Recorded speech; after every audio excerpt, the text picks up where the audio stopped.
मेरी एकता को अनाथ आश्रम में डालना चाहते थे कि ले जाओ उसको डालो, नहीं तो हम लोग की जवानी खराब हो रही है। ऐसे बच्चे केवल जवानी बर्बाद करने के लिए आते हैं। जब मैं अपने दम पे एकता का सर्जरी करवाई, एकता को आज कम से कम सुनने के लायक बनाई, बहुत कुछ नहीं बोल सुन सकती तो कम से कम जो भी सुनी वो सुन तो रही हैं, तो आज जो है मेरे ऊपर चरित्रहीनता का आरोप लग रहा है। तो है एवरीवन, कैसे? आई होप आप लोग अच्छे होंगे। दोस्तों, आज मेरी वीडियो खास आप लोग मेरी बातें सुनिएगा, बहुत ही महत्वपूर्ण वीडियो है, क्योंकि मैं आज आप लोगों को कई सारी ऐसी बातें बताने वाली हूँ अपनी लाइफ के बारे में जो बार बार मेरे ऊपर इल्ज़ाम लगते रहते हैं। चाहे वो सोशल मीडिया के किसी भी प्लेटफॉर्म पे हो, हर जगह मेरे ऊपर इल्ज़ाम लगते हैं। दुनिया को मेरी सच्चाई नहीं पता है कि सच क्या है, मैंने ये स्टेप क्यों लिया, क्यों आज मेरी लाइफ ऐसी है, क्यों मैं अकेली हूँ, क्यों मैं अकेले अपने बच्चों को पाल रही हूँ। किसी को कुछ भी नहीं पता, बस दुनिया को जो लगता है वही बोल देती है। तो गाइस, हुआ ऐसा कि एकता का करवाना था सर्जरी। बातें तो पहले से ही बिगड़ी थी क्योंकि दो लड़कियां हो गई थी। लेकिन असली बात वहाँ पर बिगड़ी जब एकता की सर्जरी कराने की बातें आई, तो ये हुआ कि इसको ले जाओ लखनऊ के अनाथ आश्रम में डाल दो। क्यों?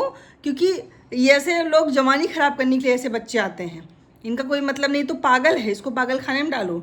इसको लखनऊ के जो वो ऐसे होता नहीं स्कूल, वहाँ ले जाके हॉस्टल में नहीं तो डालो।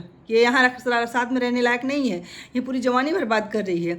ना तो इसकी सर्जरी कराना, ना तो कुछ, ऐसे बच्चों के चक्कर में अपना पैसा नहीं बर्बाद करेंगे। बहुत सारी ऐसे बातें गाइस की गई। लास्ट में मैंने अपने बच्ची को देखा कि नहीं, बच्ची का भविष्य मेरे लिए ज़रूरी है। मैं अपने बच्ची के लिए, मुझे कुछ भी नहीं आता था। सोचिए कि मैं ऐसे इंसान, ना तो मैं बहुत पढ़ी लिखी हूँ, ऐसा नहीं कि बहुत ज़्यादा पढ़ लिख ली हूँ, बहुत दुनिया देख ली हूँ। दुनिया भी मैंने नहीं देखा, घर की रहने वाली थी। घर परिवार, एक ऐसा परिवार जो होता नहीं कि एक लड़की ससुराल से मायके और मायके से ससुराल, इतनी दुनिया मैंने भी देखा था, कुछ और नहीं देखा था। लेकिन फिर मैं बाहर निकली, मैंने लोगों से पूछा, समझा कहाँ क्या होता है। ईश्वर की कृपा से मुझे ऐसे लोग मिले जो कि मेरी एकता को के लिए तैयार हुए कि हाँ मैं आपकी मदद करूँगा। जिसके लिए मैं आपको बताऊँ कि आय और निवास लगता है, आय प्रमाण पत्र, निवास प्रमाण पत्र। आपको पता है ये बहुत इंपॉर्टेंट चीज़ है, जिसके बिना बेसिस पे हम आगे बढ़ते हैं। इसके बिना कुछ होता नहीं, स्टार्टिंग यहीं से होती है। यहाँ तक कि मैं बता रही हूँ कि मैंने बोला बनवाने के लिए कि इसको बनवा दो, डायरेक्ट मुझे मना कर दिया गया कि नहीं नहीं, मैं ये सब नहीं बनवाऊँगा, ऐसे सब जाके कर लो। हाँ, मैं 14 महीने तक दौड़ी हूँ, 14 महीने तक मेरा काम हुआ नहीं। और वहाँ पर जो थे ये बनाने वाले आजकल कर रहे थे। लास्ट में मुझे डीएम सर से बात करनी पड़ी। मैं धीरे धीरे खुली, मैंने दुनिया देखा, सीखा कि दुनिया में कैसे जिया जाता है। ठीक है, इतने मुश्किल हालातों में मैंने इसका सर्जरी करवाया। सर्जरी करवाने के बाद बंदे ने एक बार फ़ोन करके पूछा भी नहीं, कौन कहे पैसा भेजने के लिए, बच्चे की इतनी बड़ी सर्जरी हुई है, कुछ खाए पिएगी कि नहीं खाए पिएगी, कैसे ही रहेगी वो। यहाँ लोग का ऑपरेशन होता है, कितनी सेवा होती है, कोई सेवा नहीं मेरी बच्ची की हो पाई थी। ठीक है, उस दौरान मैंने अपना पायल बेच दिया था, मेरे पास एक पायल था, मैंने अपना पायल बेचा। पायल बेच के तब जो है मैंने इसका बहुत कुछ किया। ठीक है, मैं यहाँ मोहल्ले में भी मेरे बहुत सारे ऐसे लोग हैं, मैं नाम तो नहीं लूँगी, लेकिन पीठ पीछे नौकरी करने जाती हैं। क्या करने जाती हैं? आए दिन क्या करने जाती हैं, जबकि किसी को पूछ लो ना तो ABCD भी नहीं आती है। वही जो एकदम गंवार टाइप की है, नहीं, जिसको पढ़ना लिखना भी नहीं आता, दुनियादारी नहीं आती है, घर में पति ला के कमा के दे रहा है, 4 डंडा उठते बैठते लगा रहा है, बस उसी टाइप की औरतें।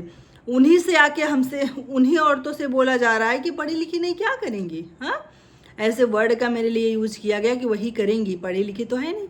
मैंने सोशल मीडिया का सहारा लिया, इसके में मुझे बदनाम किया गया। इस मामले में तो रिश्तेदार भी नहीं छोड़े हैं, ऐसे ऐसे कमेंट आते हैं, ऐसे ऐसे वीडियो बनाती हैं।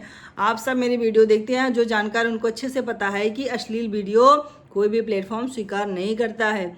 ठीक है, और ऐसे ऐसी वीडियो बनाती है, ऐसे ऐसे कमेंट आते हैं। कमेंट का क्या भैया, कमेंट तो हमारे मोदी जी को भी आते हैं, योगी जी को भी आते हैं। कमेंट कोई किसी का मुंह किसी का कोई पकड़ लेगा? जिसके जो संस्कार है वो तो अपने संस्कार दिखाते ही है। जो अच्छे लोग हैं अच्छे कमेंट करते हैं, जो जैसे उनके संस्कार हैं वैसे वो कमेंट करते हैं।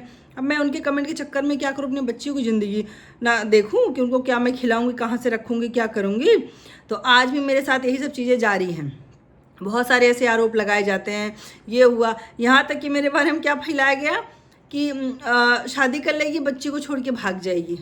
और उल्टा क्या हुआ, महाराज खुद ही शादी करके बैठे हैं। ठीक है, खुद ही शादी करके बैठे हैं भैया, ये बात हमको पता चली है बहुत पहले से ही। खुद ही शादी करके बैठ गए हैं ये, और हमको कहानी बताने की शादी कर लेगी। तो यही सब चीज़ें होती हैं। एक औरत जो होती है, अगर वो बर्दाश्त करे चीज़ों को, मारपीट या मतलब वगैरह जो भी चीज़ें बर्दाश्त करे, तो वो किसी तरह से घर में नौकरानी की तरह रह सकती है। मैं सबकी बात यहाँ नहीं करूँगी, बहुत सारी औरतों के साथ ऐसा नहीं होता है। बहुत अच्छे भी पुरुष हैं समाज में, बहुत अच्छे अच्छे, जो कि खुद कमाते हैं लेकिन महारानियों की तरह अपनी पत्नियों को रखते हैं। ठीक है, वो खुद ही पत्नियों से पैसे मांगते हैं। मैंने ऐसे भी लोगों को देखा है। लेकिन मान लो जिसके साथ नहीं अच्छा हो रहा है, या मान लो सबकी बर्दाश्त करने की क्षमता नहीं होती है। मेरे लिए मेरी बेटी ज़रूरी थी, उसका भविष्य ज़रूरी था, मेरे लिए सब बकवास ये ज़रूरी नहीं थी। ठीक है, अगर कोई भी अच्छी औरत रहे, उससे ये कहा जाए कि यार ऐसे बच्चे जो है जवानी बर्बाद करने के लिए आते हैं, ऐसे बच्चों को छोड़ दो, ले जाओ, साल में कभी एक बार मिलने चली जाना। बताइए, ये शब्द जो हैं मेरे कलेजे को जब छील दिए, लगा कि मेरे अंदर प्राण ही नहीं है। मेरी एकता मेरी जान है। आप सभी लोग मेरे वीडियो में देखते होंगे, हर क्षण एकता, कोई भी जिद करे हम इनकी पूरी करते हैं, चाहे जैसे हो। चीज़ों को नहीं समझती हैं, नहीं जानती हैं, तो हम इनकी हर चीज़ों को जो है पूरी करते हैं। लेकिन गाइज ऐसी ऐसी चीज़ें बताइए बोली गई हैं कि मैं आपको बता नहीं सकती किस किस तरह की चीज़ें यहाँ पर बोली गई हैं। तो मतलब इतनी ज़्यादा इल्ज़ाम लगाने की कोशिश की गई, आज भी की जाती सोशल मीडिया पर, मुझे तोड़ने की कोशिश, लेकिन मैं उससे टूटती नहीं हूँ। क्योंकि मैंने अपने मन में डाल लिया है कि देखिए, मेरे लिए सबसे अहम ज़रूरी मेरी बेटी, मेरी एकता, मेरी ईशानी। उसके अलावा मेरे लिए कुछ भी ज़रूरी नहीं है। ठीक है, और एक सिंगल मदर की लाइफ कितनी मुश्किल होती है वो मैं देख रही हूँ। अगर आप किसी से मतलब कुछ भी नहीं करोगे, अपनी आप लाइफ को जी रहे हो, ऐसे हैं, ऐसे ही, ऐसी चरित्रहीन है, ये कर रही है, वो कर रही है, किसी को नहीं पता है। और ये बातें हमेशा सबसे ज़्यादा वही औरतें बोलती, खास करके औरतें बोलती हैं जिनका अपना कोई अस्तित्व तो नहीं है समाज में, जिनका आप कुछ भी नहीं, आज अगर घर से मार के निकाल दी जाए तो उनका अस्तित्व नहीं कि 2 रुपये वो कमा लें, कुछ कर लें। ठीक है, उनका कोई अस्तित्व नहीं है। उन्हीं को ऐसे बढ़ बढ़ के बोली जाती है। ठीक है भाई, अपने घर में हो, अच्छे से रह रही हो, पति कमा के दे रहा है तो अपने तक लाइफ सीमित रखो ना। दूसरे के मामले में क्यों तुम्हें इंटरफेयर करना है? दूसरे को तुम ला के दे रही हो, क्या तुम देख रही हो सामने वाला क्या कर रहा है, क्या नहीं कर रहा है? आज एकता को हमारे पढ़ना था, हमने इनका एडमिशन कराया है दूसरे स्कूल में, लेकिन एक इनको शौक है कि नहीं मुझे स्कूल जाना है। मैं डर की वजह से नहीं स्कूल भेजती थी, क्योंकि ये मशीन लगाती है, आप लोग को पता है ये मशीन है, इतनी महंगी मशीन है। ठीक है, डर के मारे नहीं भेजती थी, लेके जाती थी, चली आती थी, बहुत सारी चीज़ें थी। अब इनको स्कूल में, उस स्कूल में जाना था जहाँ मेरी ईशानी ने पढ़ा था। ठीक है, अब मैं उस स्कूल में इनको भेजती हूँ, इनका कैसे मैं फीस एडजस्ट कर रही हूँ, कैसे मैं मतलब को कैसे मैनेज करूँ, उसको मैं ही जानती हूँ। दुनिया को इसमें क्या मतलब, बताइए, कोई मतलब है? तो ऐसे ऐसे लोग लाइफ में पड़े हैं कि मैं आपको क्या ही बताऊँ। इतने साल हो गया, बच्चों से कोई लगाव अगर होता तो ये होता कि हाँ भाई मैं पैसे दे रहा हूँ, ठीक है, तुम्हारा मेरा रिश्ता नहीं है, या कोई भी कारण, तुम्हें बेटा चाहिए था, तुमने दूसरी शादी की, चलो जो भी है, लेकिन एटलीस्ट अगर बेटियों से ज़रा सा प्यार होता तो होता नहीं कि भाई लाओ इसकी कम से कम खाने पीने ज़रूरत की चीज़ें या फिर पढ़ाई लिखाई का मैं खर्चा दूँगा। ठीक है, मुझे बुरा बनाना बना दो, कोई बात नहीं।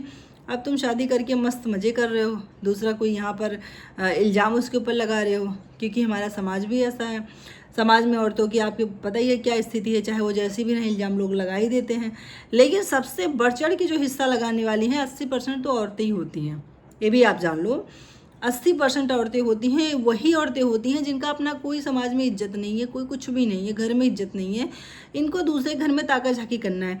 ये सोचती है मेरी लाइफ जैसे चल रही सामने वाली क्यों नहीं चल रही है, वो कैसे इतना स्ट्रांग है, वो कैसे सब कुछ कर ले रहा है, उसको तो नहीं करना चाहिए, मेरे जैसे मार खाना चाहिए, मेरे जैसे ही अपनी लाइफ को बनाना चाहिए भाई, मेरे जैसे बर्दाश्त करना चाहिए, मतलब घर बसा रहे चाहे जिस भी कंडीशन में बसा रहे। तो देखिए भैया, समाज में इस तरह के क्राइम हो रहे हैं कि लोग अपनी बेटियों को क्या मार दे रहे हैं, कुछ भी कर रहे हैं, मुझे वो काम नहीं कराना था। ठीक है, तो मेरी एकता मेरे लिए बहुत महत्वपूर्ण है, मेरे लिए सब कुछ है, और मुझे ये सब चीज़ें नहीं करानी थी। और मुझे पता है वो बंदा कई बार कोशिश भी किया था, ठीक है, वो कैसा है मैं उसको अच्छे से जानती हूँ, इसलिए मेरी लाइफ में ज़्यादा इंटरफेयर मत करो। मैं बार बार बोल रही हूँ, कई सारे लोग मुझसे सवाल करते हैं कि आपके लाइफ में क्या हुआ, तो मेरी लाइफ में बहुत कुछ ऐसा हुआ जो हर पन्ने को मैं आपको नहीं बता सकती हूँ, लेकिन जो कुछ ऐसा ज़रूरी है, मतलब मोस्ट इम्पॉर्टेंट नहीं कह सकते, लेकिन ये एक ज़रूरी पहलू है जहाँ से चीज़ों की शुरुआत होती है कि नहीं भाई, कुछ औरतें होती हैं अपने पति के कहने पर अपने बच्चों को मार दे रही हैं या फेंक दे रही हैं बेटियों को, या ऐसी हैं तो ले जाके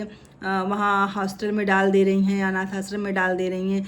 मैं उस टाइप की औरत नहीं हूँ, सॉरी, मैं उस टाइप की नहीं हूँ कि अपना घर बसाऊँ, अपना खुश रहूँ, मस्त रहूँ और जो है बच्चियों को इस हालत में मैं ही पैदा करूँ, मैं ही फेंक दूँ। बताइए, इससे बड़ा अपराध धरती पे कुछ है?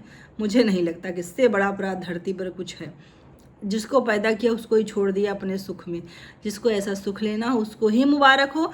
मुझे ऐसा सुख नहीं चाहिए अपनी लाइफ में। मैं लाख संघर्ष कर लूँगी, लाख चीज़ें कर लूँगी, लेकिन मैं अपने बच्ची को नहीं छोड़ सकती। जिसको भी सोचना है वो सोचे, जो करना है मेरे बारे में, जितना इल्ज़ाम लगाना है लगा लो, मेरा घंटा कुछ नहीं कर सकता है कोई, ठीक है? मैं जैसी हूँ ऐसे ही रहूँगी। एक दिन तुम सब सोचने पर मजबूर हो जाओगे कि हाँ, मैं जैसी हूँ ऐसी हूँ, मैं किसी से डरने वाली इंसान नहीं हूँ। मुझे जो अपने बच्चों के लिए करना है मैं कर रही हूँ, मैं कोशिश कर रही हूँ कि मैं उनको अच्छी लाइफ दे सकूँ।